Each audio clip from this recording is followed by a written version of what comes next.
Thank you very much. First of all, I gracefully honor and thank the Almighty God Jesus Christ for this rare privilege to stand before you here as a keynote speaker. May His name be praised.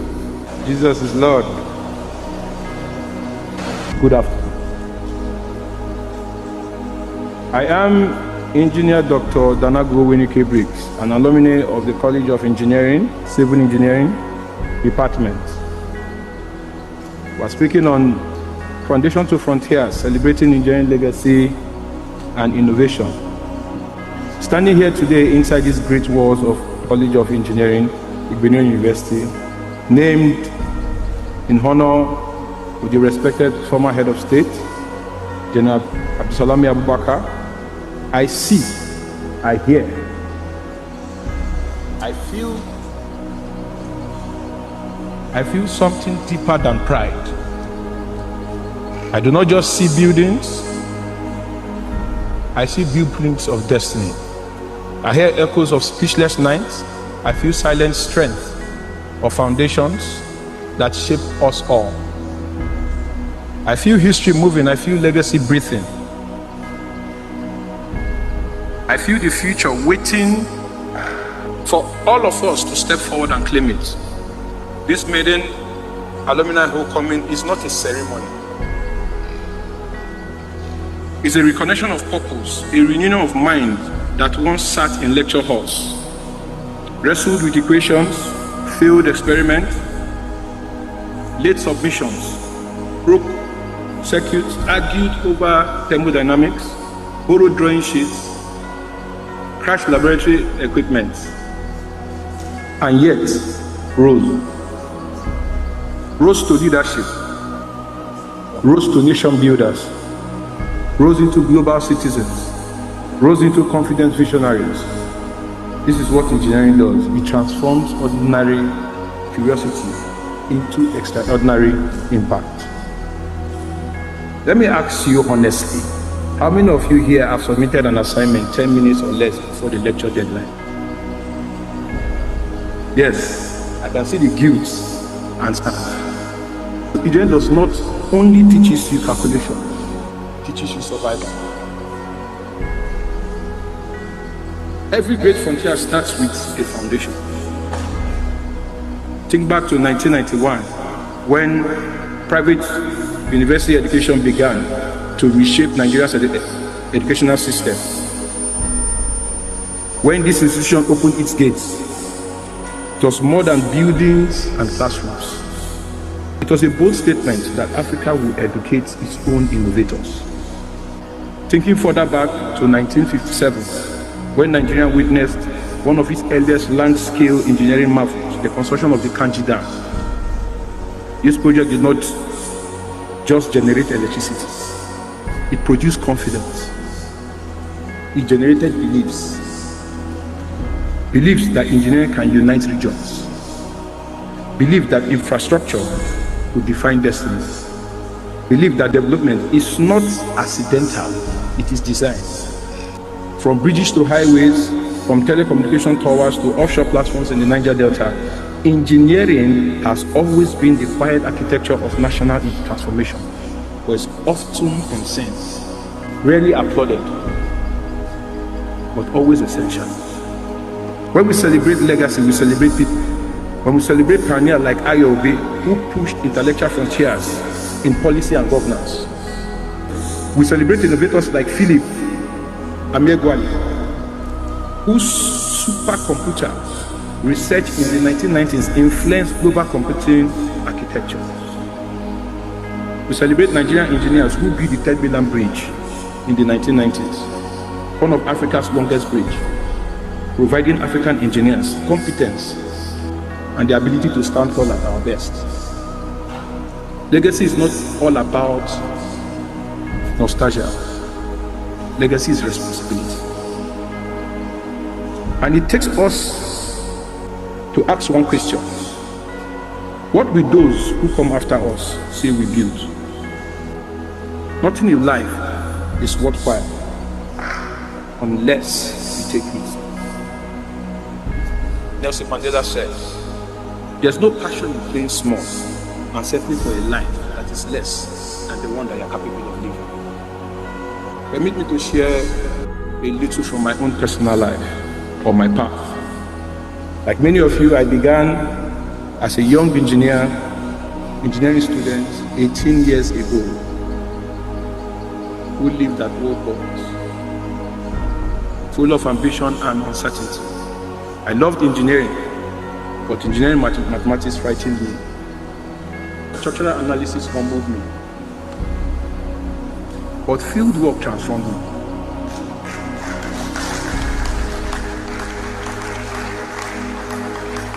Because I loved solutions more. I had a friend, Engineer Patrick Otemutano-White, who had earlier gone through the 4 or 5 years of the University of Ibadan, Ile-Ife, as a course rep in civil engineering, but for some reason found himself starting again in IU. Being friends with him helped me to feel encouraged in those thoughts that once frightened me, strengthened my focus and belief in engineering, helped me to study, because he already knew a lot as a course rep in his former institution. Unfortunately, my dear friend is late today, but he made me understand that engineering is more about being a team and not being alone. Rest in peace, my friend. My experience at Julius Berger exposed me to discipline at a difficult time of my life and difficult levels. I remember supervising a drainage reinforcement project during heavy rains along the East-West Road in Port Harcourt. Equipment failed, workers were frustrated. Deadlines were near collapse. That day I learned something profound. Engineering is not about perfect conditions. It's about creating solutions despite imperfect realities. Years passed, I founded GPAP Construction and Development Company Limited, today employing over 86 professionals. From small contracts to urban road rehabilitation to structural consultancy, we grew not because we were lucky, we grew because we were trained from a strong foundation such as this is. When I stepped into politics, many people asked, why would an engineer enter government? My answer was simple. Because nations are the largest project human build. Also, allow me to engage you in this little question and answer part. After you were born, where or who gave you your birth certificate? Government. Correct. Your existence in Nigeria is as a result that government has approved that you were born. After your primary schooling, who gave you your first schooling certificate? After your secondary school, who gave you your WAEC and JAM? After your university, who gave you your degree? I know most of you will say, no, my university degree came from IU. Correct. Well, you just heard what the distinguished Vice Chancellor, Professor Lawrence Ikechukwu, PhD, said clearly that all arms of engineering were fully accredited to standard.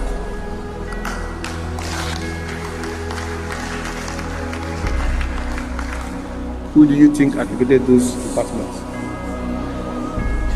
After your NYC, who will give you your certificate? When you get married, who will give you the marriage certificate that is recognized nationally? When you die, who will give you the death certificate? It became clear why engineers have to participate and rub minds with the government.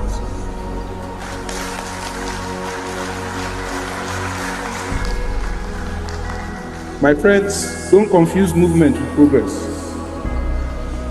Because you're doing a lot doesn't mean that you're getting a lot done. You must progress as engineers.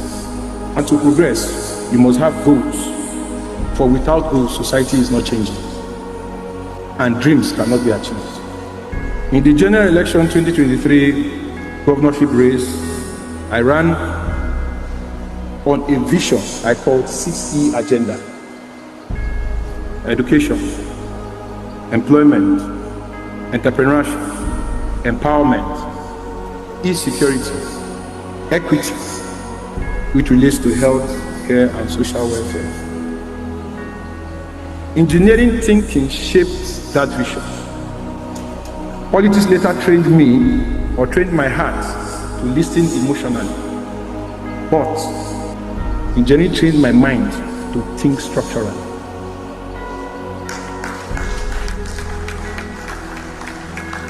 When I entered public service, I discovered something powerful. A politician may debate unemployment, but an engineer designs industry that creates jobs. A politician may promise roads, but an engineer calculates load capacity, drainage slope, life cycle cost. That realization strengthened my leadership journey, from community infrastructure supervision to administrative leadership roles to engaging in policy formulation in infrastructure development.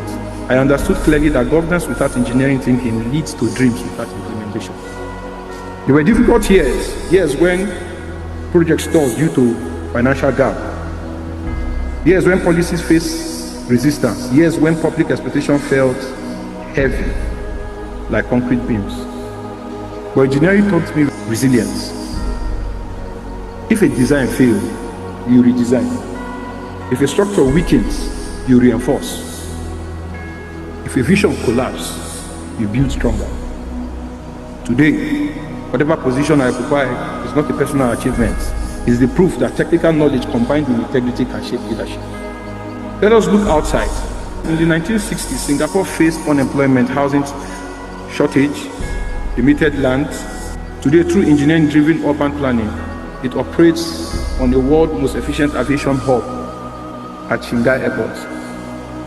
China transformed from Algerian economy into a manufacturing and infrastructure giant between 1980s to 1920, with high-speed rail network, smart industrial zone, mega bridges. So what changed? Mindset. We must think, and think we will.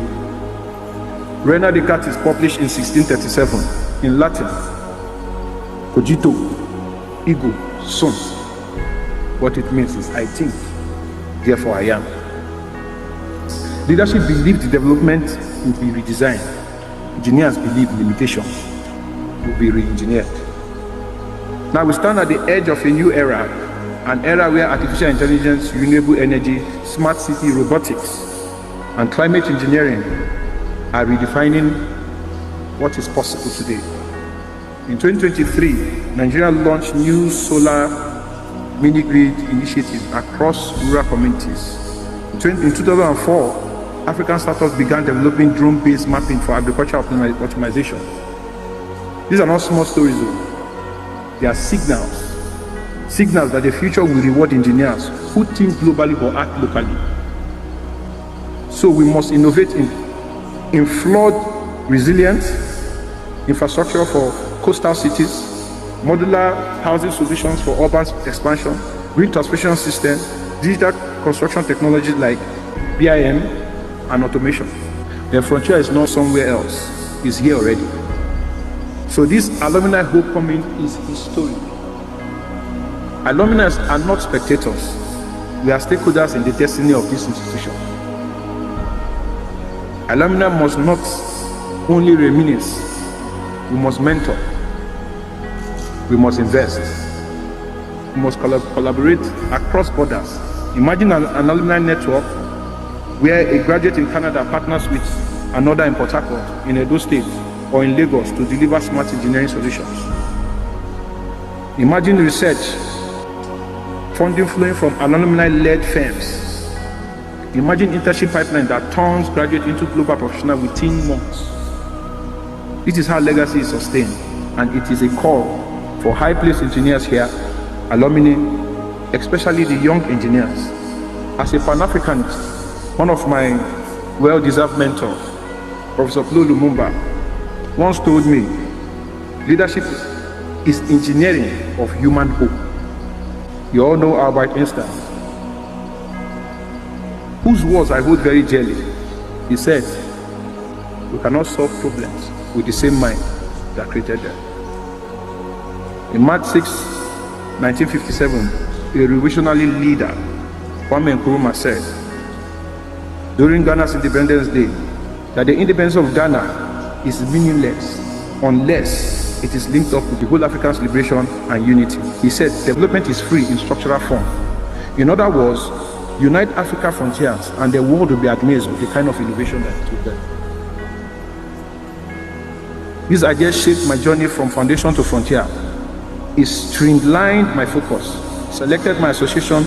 Since I left the walls of this great institution, I made the decision to personally choose my association, not because they were not okay, but because 20 children don't play together for 20 years. And not everybody has an airport is traveling. To the student listening today, your degrees is not your destination. It is your launch pad. Do not fear difficult terrains. Failure is an opportunity to start up more intelligently. The fact that you fail doesn't mean that you should remain there. I live by 3 rules, and I urge you to do the same. Number 1, be offensive. Start before you start. Give no room. Henry Ford said, a half-made engine on the floor that is not working is more valuable than a fully designed, well-arranged engine on paper. Number 2, never admit failure. Being knocked down is not being knocked out. Put your mind on the vision. I have this slogan. It's either I win or I will learn. Number 3, never give up or throw in the towel. Have a champion's mindset. Champions do daily what average people do occasionally. The bridge you will build tomorrow may be the only path someone has to cross poverty. The software you design will save lives. The energy system you deploy, the power industry. Engineering is not a profession, it is a moral assignment. Remember this, success is not who you are, but is what you attain by whom you're becoming. It is not the destination, it is an adventure. When an engineer creates a revolutionary invention, he or she has become exceptional and will attract the attention of leaders, finance, other innovational leaders. The question is, who are you becoming? Without discipline, you will never start. Without consistency, you will never finish. Whether you like it or not, you will fail at some point. You will lose, and you will make mistakes. Just accept it. Frontiers shouldn't be afraid of failing big, but don't quit or fall back. Just pray, and then do it again. Everyone has the talent and training to succeed, as it is taught in the universities globally. But do you have the guts to fail? Because if you are not failing, then you are not even trying. A wise man said, to get something you have never had, you have to do something you have never done. Failure is one of the best ways to figure out where you are going sometimes. To prevent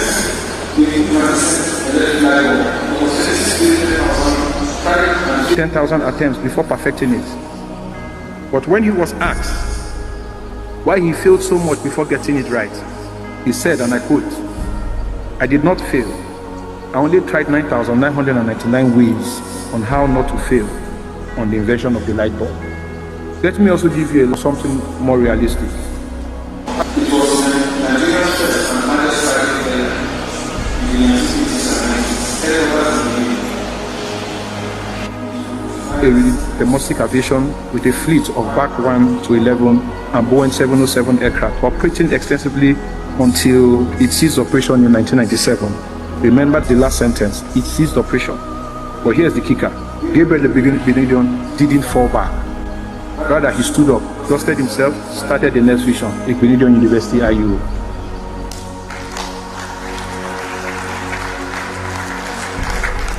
This university was established on May 10, 1999 in Edo State. It is Nigeria's first private university. Benedion University has graduated over 10,000 students between the establishment of 1999 to 2005 academic section. As Nigeria Premier University, it celebrated its 23rd convocation ceremony in November 2025, which included a graduating class of 1,050 students, bringing a cumulative total to over 10,000. This is what I call failing forward. So, the startup you build may employ thousands tomorrow.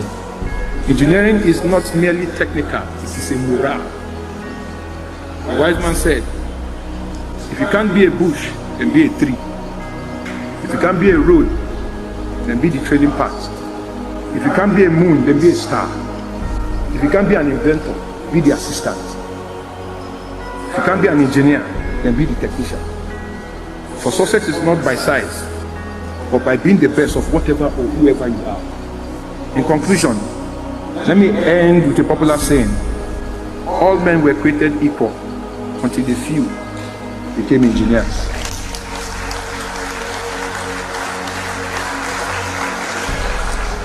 I'd like to expand it. All men were created equal. Then education gives some knowledge. Discipline gives some competence. Courage gives some vision. Engineering gives some the power to transform society itself.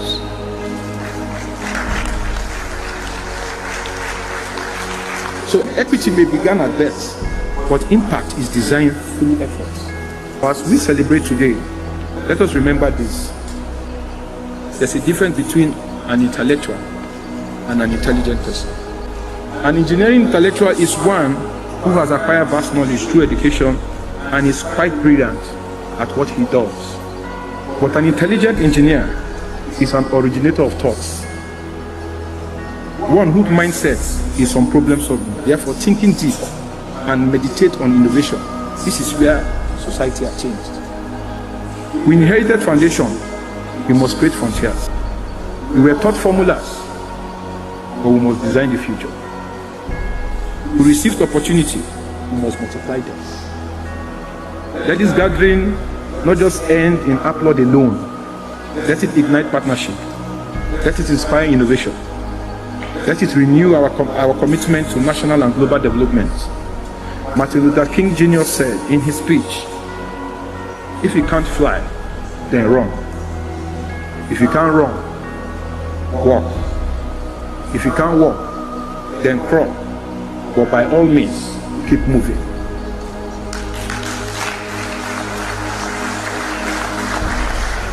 Alumni, young engineers, let us move together so we can ensure that the next generation will not only study engineering history, they will study our engineering history.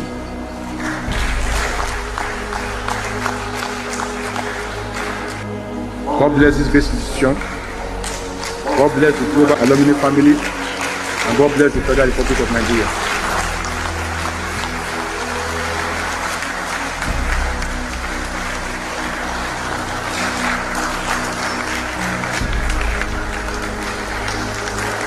Please, we can do better than that. We can do better than that, please.